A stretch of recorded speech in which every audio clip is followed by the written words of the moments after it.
Lido mo po? Diaz. Gloria Diaz. Diaz po. Bako sabi mo po kanina, sulo ka na lang po sa Indo ang harong ano. Ay, ikaw mo po. Ano pong purok sa ang lugar niyo sa ano?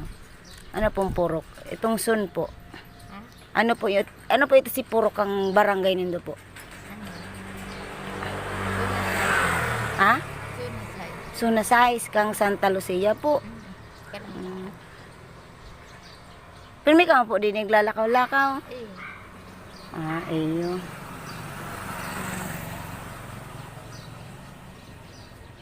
Dapat po, dahil ka na po nagpaparalakaw-lakaw, tiyata, mainiton. Kaya nahiling ta ka kanina nakatukaw duman sa may waiting shed. Una ko kung naano ka, katigranita ka po baga.